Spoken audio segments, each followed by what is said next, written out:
Eddie Barbershop.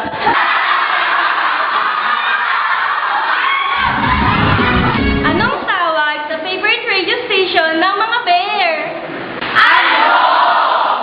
Eddie Barangay NS!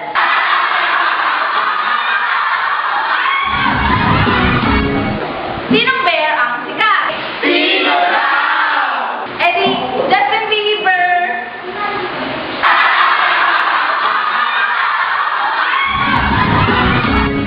Uy!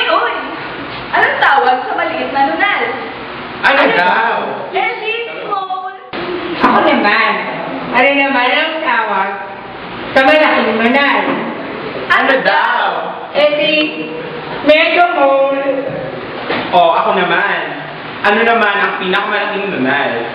Ano daw? Eddie, Mall of Asia. Next!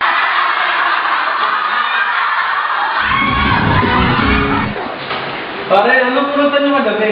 Eddie Pata. Wow, nakakaigit naman kayo. Patagal na kwento.